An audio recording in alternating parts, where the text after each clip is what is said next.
10 محرم بھی ایک داستان ہے، یہ داستان نہیں ہے، یہ سبق ہے، یہ داستان نہیں ہے، یہ سبق ہے، یہ پیغام ہے، یہ قربانی کی لازوال مثال ہے۔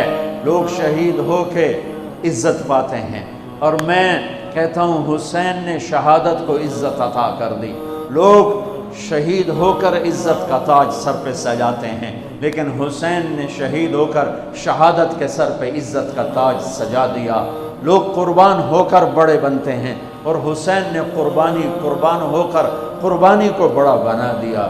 لوگ اللہ کے نام پہ لٹ کر پٹ کر مٹ کر وہ کامیابی کے ترانے، کامیابی کے زینے طے کرتے ہیں، اور حسین نے لٹ کر پٹ کر مٹ کر اور اپنے آپ کو فنا کر کے کامیابی کو عزت کا مفہوم پہنا دیا، عزت کا لباس پہنا دیا۔ اس لیے تو میں اپنی طرف سے لفاظی نہیں کر رہا ہوں، میرے نبی نے کہا جنت کے سردار ہیں حسن اور حسین۔ میرا رب کہے گا جنت سے، اے جنت میں نے تمہیں خوبصورت، ارے وہ جنت پہلے ہی بڑی سونی ہے، اس کو خوبصورت بنانے کے لیے سنو، آج بڑے زمانے بعد حدیث یاد آئی، میرے نبی نے میرے اللہ فرمائیں گے اے جنت میں نے تمہیں حسن اور حسین سے خوبصورت بنا دیا۔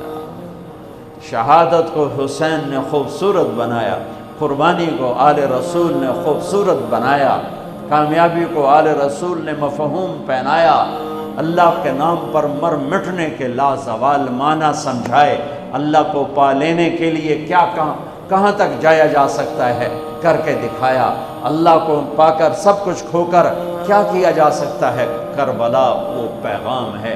یہ صرف 10 دن کے لیے رونے دھونے کا پیغام، بے شک حسین کے لیے رونا بھی سنت۔ ہر شے کو بدعت نہ بناؤ۔ پانی دیں۔ ام سلمہ سے آپ نے فرمایا ام سلمہ آج ایک فرشتہ ملنے آ رہا ہے، بہت خاص، کسی کو اندر نہیں آنے دینا۔ بس ام سلمہ پیرے پہ کھڑی ہو گئی، تھوڑی دیر میں حسین آ گئے، چھوٹے بچے معصوم ابھی، اندر جانے لگے، انہوں نے روک دیا، وہ رونے لگے، وہ روئے تو انہوں نے چھوڑ دیا۔ تھوڑی دیر کے بعد اندر سے میرے نبی کے زور زور سے رونے کی آواز آئی، زور زور سے رونے کی آواز آئی۔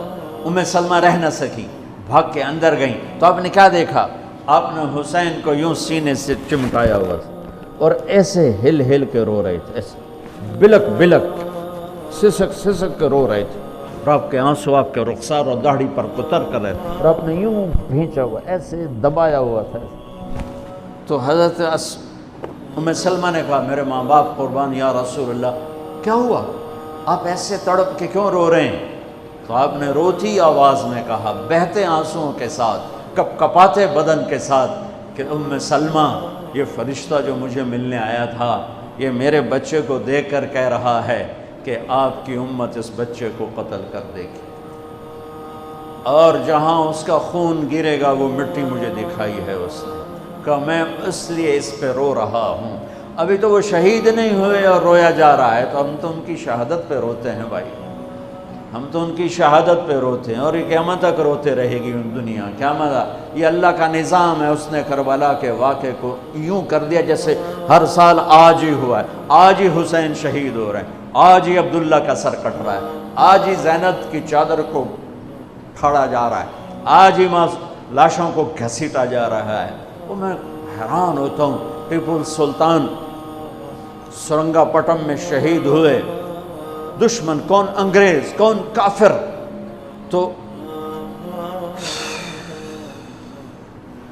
برطانوی لشکر نے ان کو توپوں کی سلامی دے کر دفن کیا، اور عزت و احترام کے ساتھ دفن کیا، اور میرے نبی کے نواسے کی لاش کو ان کم بختوں نے کفن بھی نہ پہنانے دیا، جنازہ بھی نہ پڑھنے دیا، دفن بھی نہیں کرنے دیا۔ اگلے دن بنو اسد کے بارے میں پتہ چلا عمر بن سعد کو، تو راتوں کہ وہ ان کو دفنانے والے ہیں، تو راتوں رات ان کو بغیر جنازوں کے مٹی میں دبا دیا اور اوپر پانی چھوڑ دیا کہ کوئی پتہ ہی نہ چلے حسین کی لاش۔ بنو اسد کا بوڑھا آیا، اگلے جب پانی خشک ہو گیا وہ آیا اور اس نے مٹی اٹھا اٹھا کے سونگنا شروع کی. سبحان اللہ، سونگ رہا ہے، سونگ رہا ہے، سونگ رہا ہے. ایک جگہ کی مٹی اٹھا کے سونگا تو اس میں جنت کی خوشبو تھی. تو تڑپ کے بولا یہ میرے نبی کے نواسے کی قبر ہے، یہ میرے نبی کے نواسے کی مٹی ہے. کہ وہ جنت کے سردار تھے تو قبر بھی جنت کے خوشبو پھیلا رہی ہے اس کی. حالانکہ بن دیکھی بات ہے، کیونکہ انہوں نے راتوں رات ان کو دبا دیا کہ ان کا جنازہ بھی نہ ہو. لعنت ہو ان کی قبروں پر، ان کی ہڈیوں پر، ان کی روحوں پر، ان کی مٹی پر، ان کی خاک پر. سمجھ میں نہیں آتا. نبی کے گھر کے کتے کی بھی ہم تو عزت کریں گے اگر آج ہمیں پتہ چلے یہ نبی کے گھر کا کتا ہے. ان کم بختوں کے سامنے نبی کے نواسے کھڑے تھے، نبی کی نواسیاں تھیں اور نبی کی اولاد تھی، اور ان کے دل ایسے پتھر، آنکھیں ایسی اندھی، کان ایسے بہرے کہ انہیں ایسے تلوار چلائی جیسے سامنے کوئی رومی لشکر کھڑا ہو یا جیسے سامنے کوئی فارسی لشکر کھڑا ہو. اتنے عظیم ہستیاں، میں کہاں سے بیان کروں، میں کہاں سے بیان کروں.